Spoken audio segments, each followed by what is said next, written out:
Bonjour les amis. Une autre parabole des plus extraordinaires que j'ai pu lire.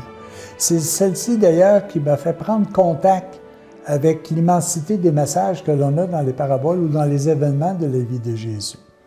Puis il y avait un bon vieux curé français qui m'avait permis de comprendre davantage cette parabole et de me faire ouvrir la porte, si vous voulez, au niveau de lecture que l'on a tous et chacun de ces paraboles.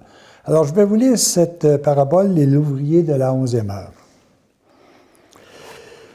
Le royaume des cieux est comparable, en effet, à un maître de maison qui sortit de grand matin afin d'embaucher des ouvriers pour sa vigne.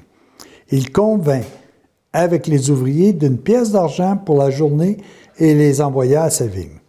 Sorti vers la 3e heure, il en vit d'autres qui se tenaient sur la place sans travailler. Il leur dit, « Allez-vous aussi à ma vigne, et je vous donnerai ce qui est juste. » Ils y allèrent. Sortit de nouveau vers la 6e heure, puis vers la 9e heure, et il fit de même.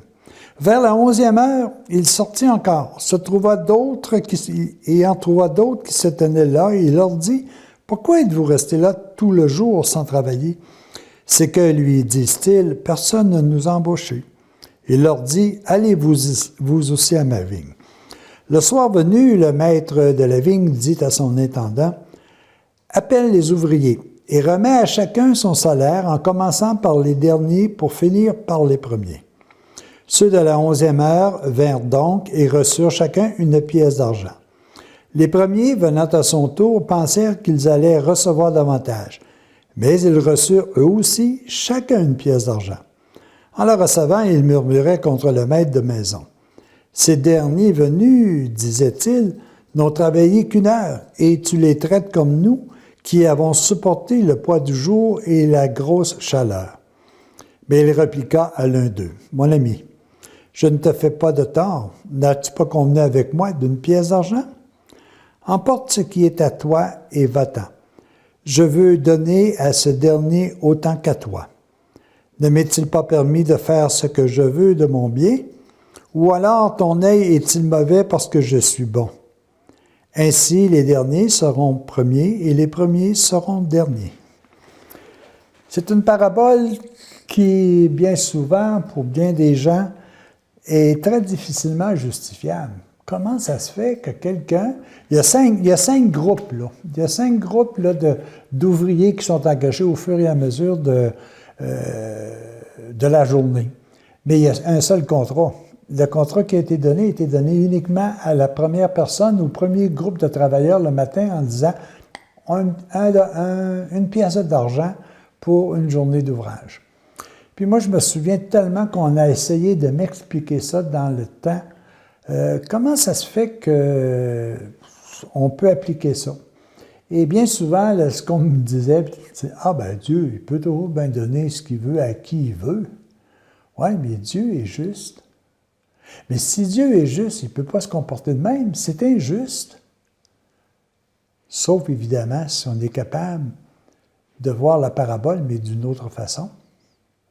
Est-ce que Dieu paie toujours les résultats? Ou paie aussi les intentions, paie aussi les efforts? Est-ce qu'il y a des choses que nous faisons, puis qui n'ont pas nécessairement les bons résultats, mais on s'est tellement appliqué à avoir des résultats, est-ce que c'est pas payant pour moi aussi? Alors Dieu paie, le Maître paie pour les bonnes intentions. Et moi, je le voyais dans le sens suivant en disant, tous ceux qui ont passé la journée à attendre qu'on les embauche, tout en ayant le tracas de dire « mais comment je vais pouvoir faire vivre ma famille? Qu'est-ce que je vais pouvoir apporter comme repas ce soir si je n'ai pas travaillé dans le jour pour pouvoir emmener de la nourriture à mon épouse et à mes enfants? Est-ce que je ne devrais pas être payé pour toutes les intentions que j'avais? » Ça, c'est drôlement important. Vous savez, ça nous permet de voir d'une autre façon. Ça nous permet de voir que Dieu ne paie pas juste le résultat, il paie aussi l'intention. Il paie pour la bonne volonté que nous voulons pour pouvoir progresser. Ça, c'est excessivement important. Un autre aspect aussi que je trouvais intéressant, c'est ce n'est pas nécessairement une question d'une journée aussi. Peut-être que cette personne-là, ça fait plusieurs périodes de temps qu'elle essaie de trouver, ou qu'elle travaille, mais sans nécessairement avoir son juste salaire. Nous autres, au niveau syndicaliste, on est bon là-dedans. Tout ce qu'on réussit à dire, c'est « Ah, faut être payé plus cher, on va en comparaison avec les autres ». Mais il y en a peut-être qui travaillent très, très, très fort sans nécessairement avoir la pleine justice en matière de salaire.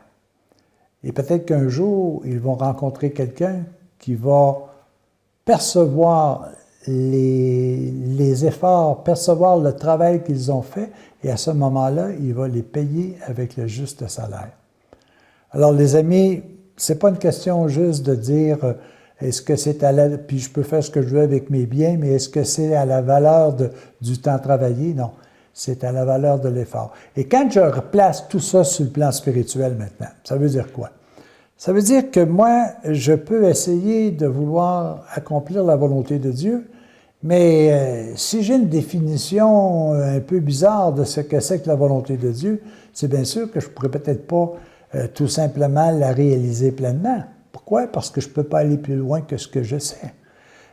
Si aussi je définis mal ce que c'est que l'amour, ben je ne peux pas aller plus loin que de réaliser l'amour tel que je l'aperçois. Si j'arrive aussi à dire ben, comment je peux aider, mais que la façon d'aider pour moi est défectueuse, ben, je vais peut-être aller au maximum de ce que je peux faire, mais c'est ça qui sera récompensé par Dieu. Alors, vous voyez, les amis, Dieu, il est équitable, il est juste. Et il va payer en fonction des capacités que j'ai. Je ne peux pas demander, moi, comment je rappelle ça, un athlète olympique de faire exactement la même affaire que moi je fais. Lui, c'est un champion dans la course, moi j'ai de la misère à marcher. Alors, c'est sûr qu'on ne peut pas exiger la même chose. Mais moi, si je fais l'effort pour marcher ce que je dois marcher, puis que lui courir ce qu'il doit courir, ben, peut-être qu'on mérite le même salaire. Alors, c'est pour ça que les amis, Dieu, quand il regarde ça, il ne regarde pas les résultats, lui. Il regarde la capacité, il regarde ma volonté de faire les choses.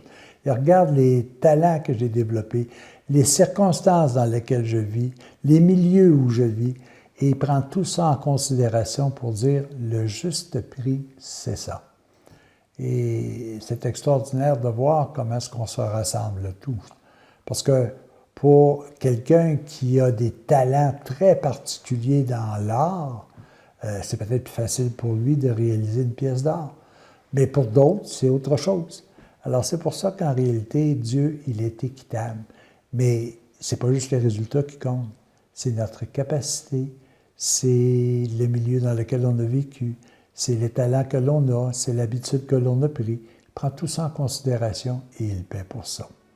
Que vous soyez de la première heure ou de la 11e heure, faisons donc notre possible pour que l'on puisse véritablement donner le maximum que l'on peut donner avec ce que l'on a pour travailler. Les amis, à la prochaine.